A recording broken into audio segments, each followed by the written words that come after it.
SC వర్గీకరణ, A B C D వర్గీకరణ వల్ల లాభమా నష్టమా మాదిగలకు, లేకపోతే మాలలకు లాభమా నష్టమా అంటే మీ అనాలిసిస్ ప్రకారం ఏంటిది? అంటే ఇప్పటికీ ఆ స్టేజ్లో లేదు సమాజం. ఖచ్చితంగా వర్గీకరణ జరగాలనే దాని మీద ఉన్నారు. ఓకే, ఎవరు దాన్ని వ్యతిరేకించడం లేదు, మాలలు కూడా వ్యతిరేకించడం లేదు. ముందుగా మీ ద్వారా మందకృష్ణ గారికి అభినందనలు, పద్మశ్రీ అవార్డు వచ్చినందుకు. వాస్తవంగా చెప్పాలంటే అవార్డు గౌరవం దక్కింది మందకృష్ణకి ఇవ్వడం వల్ల. ఓకే, మందకృష్ణ కేవలం ఒక మాదిగల సమస్యల మీదనే పోరాడలే, అవును, ఒక గుండె రంధ్రాలు పడ్డ పిల్లల గురించి కష్టపడ్డాడు. ఆ తర్వాత దివ్యాంగుల గురించి కష్టపడ్డాడు, వాళ్ళ పెన్షన్ పెంచడానికి ఆయనే కారణం. ఇట్లా లెక్క పెడితే చాలా సమస్యల మీద ఆయన పోరాడిండు. ఎక్కడ ఎవరికి అన్యాయం జరిగినా కూడా అక్కడికి పోతాడు. అవును.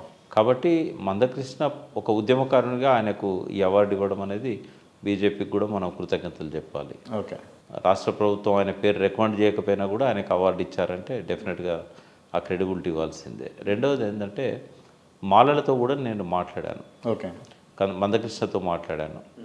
మందకృష్ణ వాళ్ళు కండక్ట్ చేసే మీటింగ్స్ కూడా పోయినాను, మాలల మీటింగ్ కూడా పోయినాను. పోయినప్పుడు ఏంటంటే ఇక్కడ సమస్య అంతా ఆర్టికల్ 341తో వస్తున్నది. ఓకే, దాన్ని అది ఇప్పుడు అది లేకుండా కూడా అమలు చేయొచ్చు. బట్ ఎవరైనా కోర్టుకు పోయినట్టయితే మళ్ళీ స్టే వస్తుంది. ఓకే, కాబట్టి మాలలను కన్విన్స్ చేసుకొని ఈ వర్గీకరణ మళ్ళీ కోర్టుకు పోకుండా వర్గీకరణను చేయాల్సిన అవసరం ఉన్నది. ఓకే. అయితే ఇప్పుడు ఏదైతే షమీమ్ అఖ్తర్ జస్టిస్ గారి ఏకసభ్య కమిషన్ ఉందో దాని ముందు వీళ్ళు రిప్రజెంటేషన్స్ ఇస్తున్నారు. ఎట్లుండాలి సుప్రీంకోర్టు తీర్పుకు అనుకూలంగా వర్గీకరణ అనే దాని మీద రేవంత్ రెడ్డి ప్రభుత్వం ఆ కమిషన్ వేసింది. ఓకే, మాలలను మాదిగలను కూడా ఆ కమిషన్ ముందు ప్రాపర్గా రిప్రజెంట్ చేయించి వాళ్ళ మధ్య ఎటువంటి మనస్పర్ధలు లేకుండా వర్గీకరణ జరిగితే బాగుంటుంది అనేది నా ఉద్దేశం. ఓకే. అంటే మందకృష్ణ మాదిగ ఫైట్ అయితే డెఫినెట్గా మనం సపోర్ట్ చేయాల్సిందే. ఆయనే ఇది అమలయ్యేదాకా కూడా ఆ పోరాటాన్ని కొనసాగించాలి. ఆ 1,00,000 డప్పులు 1000 గొంతులు ఏవైతే ఉన్నాయో అది ఇంకా పెరగాలి. ఓకే. అంటే ఇక ప్రభుత్వం వెనక్కి పోలేని స్థితి తీసుకురావాలి, ఒత్తిడి తీసుకురావాలి. అయితే మాల్లో కూడా వాళ్ళు చెప్పే డిమాండ్స్ను కూడా అవి చర్చించి కొంతమంది మేధావులతోని నేను వారికి ఇచ్చిన సజెషన్ ఏంటంటే హరగోపాల్ లాంటి వాళ్ళు, కోదండరాం లాంటి వాళ్ళు, ఎవరైతే కొంత ఇంకా ఇతర ఇంటలెక్చువల్స్ ఎవరైతే ఉన్నారో వాళ్ళని మధ్యవర్తులుగా పెట్టుకోండి. జడ్జెస్ ఉన్నారు, మాదిగ జడ్జెస్ ఉన్నారు, మాలల జడ్జెస్ ఉన్నారు, రిటైర్ అయిన వాళ్ళు. వాళ్ళని కూర్చోబెట్టుకొని దీన్ని సామరస్యంగా పరిష్కారం చేసుకోండి. మేమెంతో మాకంతా అనేది ఒక డెమోక్రటిక్ నినాదం. ఇప్పుడు మాలలు ఎంతమంది ఉన్నారు, మాదిగలు ఎంతమంది ఉన్నారు, ఈ కులగణన కనుక జరిగి కరెక్ట్ పర్సంటేజ్ వచ్చింది అనుకోండి, వాళ్ళు ఇచ్చిన లెక్కలకు వీళ్ళు ఒప్పుకున్నారనుకోండి, శాస్త్రీయంగా జరిగింది ఈ సర్వే. ఉపకులాల విషయానికి వచ్చినప్పుడు ఏంటంటే నేనే ఒక సజెషన్ ఇచ్చాను మీడియా ద్వారా, వాళ్ళకు కూడా చెప్పాను.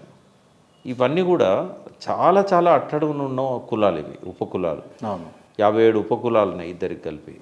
ఈ ఉపకులాలల్లో ఎవరో 1-2 ఉపకులాలను పక్కకు పెడితే 50 ఉపకులాలు కూడా ఎన్నడూ గ్రాడ్యుయేషన్ చదివిన వాళ్ళు కానీ, ఉద్యోగాలు చేసే వాళ్ళు కానీ ఎవరు లేరు. అసలు ఆ డ్రీమ్ కానీ ఆ పరిస్థితులు కానీ వాళ్ళకు లేవు.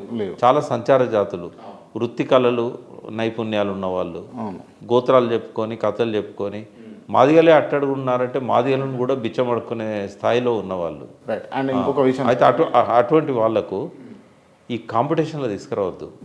ఇది బాగా ప్రచారం చేయాలనుకుంటున్నాను నేను. చదువుదామనుకుంటే సీట్ ఇవ్వాలి, వాడు ఏది చదువుతానంటే అందులో సీట్ ఇవ్వాలి. ఒకవేళ వాడు ఇంటర్మీడియట్ అయిపోయాక నేను మెడిసిన్ చేస్తానంటే మెడిసిన్లో సీట్, నో ఎంట్రన్స్.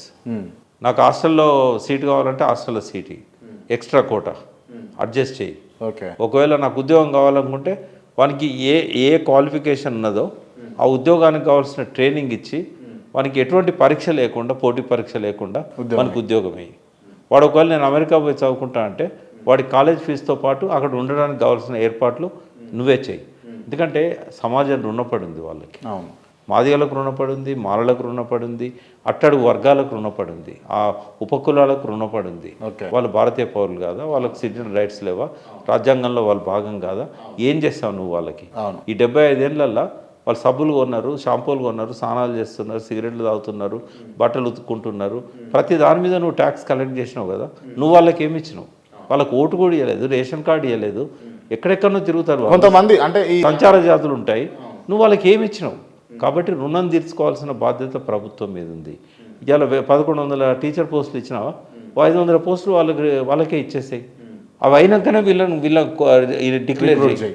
కాబట్టి వాళ్ళకు ఇద్దరికి చెప్పాను నేను, మందకృష్ణ మాదిగ చెప్పాను, మాలల నాయకులకు చెప్పాను, ఈ ఉపకులాలను మీరు కాంపిటీషన్లో దేకండి, వాళ్ళకు ఫస్ట్ ప్రియారిటీ ఇచ్చి వాళ్ళు ఏది అడుగుతా అది ఇవ్వాల్సిన బాధ్యత ప్రభుత్వాల మీద ఉన్నది. గతంలో ఒకసారి జరిగింది, ట్రైబల్ ఏరియాస్లో ఈ కోయలు గోండ్స్ ఉంటారు కదా ఆదివాసీలు, వాళ్ళు 10th క్లాస్ చదివితే చాలు, ఫెయిల్ అయినా కూడా వాళ్ళకు ట్రైనింగ్ ఇచ్చి వాళ్ళకు టీచర్ ఉద్యోగాలు ఇచ్చారు. ఓకే, వాళ్ళకి ఏ పోటీ పరీక్ష లేదు, వాళ్ళకి ఏ రిజర్వేషన్ లేదు.